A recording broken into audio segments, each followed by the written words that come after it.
كان في راجل غني جدا، كان أغنى واحد في الوادي. وقف في شباك القصر بتاعه وبص على أملاكه وأراضيه اللي واصلة لآخر الوادي، وبدأ يكلم نفسه ويقول: أعمل إيه في الخير اللي عندي ده كله؟ فقال لنفسه نفس الكلام اللي قاله الغني الغبي في الكتاب المقدس.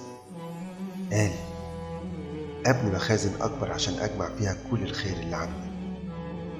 وهو بيتكلم مع نفسه شاف عم سامي، عامل من العمال اللي بيشتغلوا عنده. كان قاعد تحت شجرة، وكان وش عم سامي بشوش ودايما مبتسم. عشان كده كان الراجل الغني بيحب عم سامي جدا، ودايما يحب يتكلم معاه. فتح عم سامي منديله عشان ياكل، وكان في المنديل حتة جبنة ورغيف عيش ناشف. فرمى الراجل الغني السلام على عم سامي، وعم سامي رد عليه السلام. قال له الغني: شايفك مبسوط يا عم سامي، ممكن أعرف ليه؟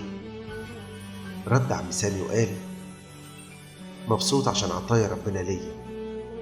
استغرب الغني كلام عم سامي، وقال له: عطايا ايه؟ بقى حتة الجبنة ورغيف العيش الناشف بتسميهم عطايا؟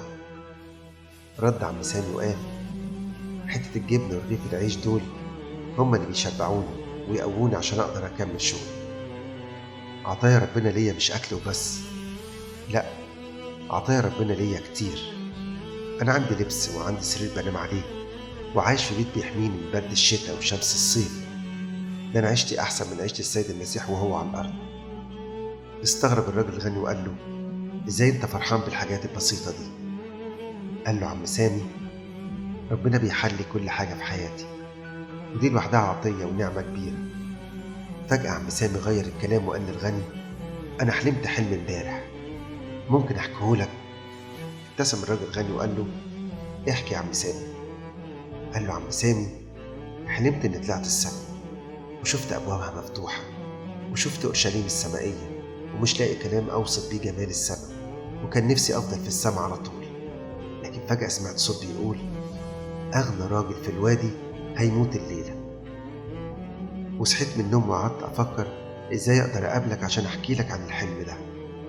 ارتبك الراجل الغني وخاف جدا، وبدأ يفكر في كلام عم سامي، وخصوصا جملة أغنى راجل في الوادي هيموت الليلة. وبدأ يقول لنفسه: معقولة الكلام ده يكون حقيقي؟ ولا ده مجرد حلم؟ ولا ده حقد من عم سامي وعايز يقلقني وخلاص؟ بس عم سامي طيب وبيحب كل الناس، ومش معقول يعمل معايا كده، وخصوصا إنه عارف إني بحبه. بعد كام ساعة تعب عم سامي وبدأت حرارته تعلى، وحاول عم سامي يداري مرضه عشان ما يتعبش حد معاه. وبدأ عم سامي يصلي بالمزامير، وبعد شوية زاد عليه المرض جدا، وبدأت حالة عم سامي تسوء.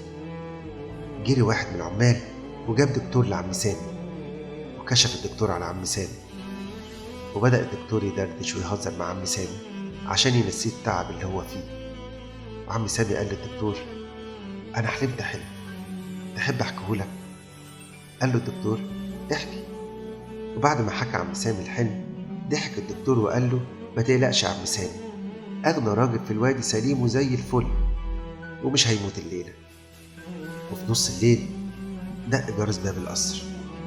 جري بسرعة الراجل الغني وفتح باب القصر، فلقى عامل من العمال اللي بيشتغلوا عنده. قال له العامل: أنا آسف إني جاي في وقت متأخر، بس عندي خبر مش كويس. عم سامي اللي بتحبه مات، وجيت عشان أسألك هنعمل إيه. استغرب جدا الراجل الغني، وافتكر جملة أغنى راجل في الوادي هيموت الليلة، وقال: حقيقة عم سامي كان غني بإيمانه واتضاعه ومحبته، فكسب السما اللي متتقدرش بتمن. عم سامي كان في نظري أفقر واحد في الوادي، لكن في عينين الله كان أغنى واحد في الوادي. يا رب،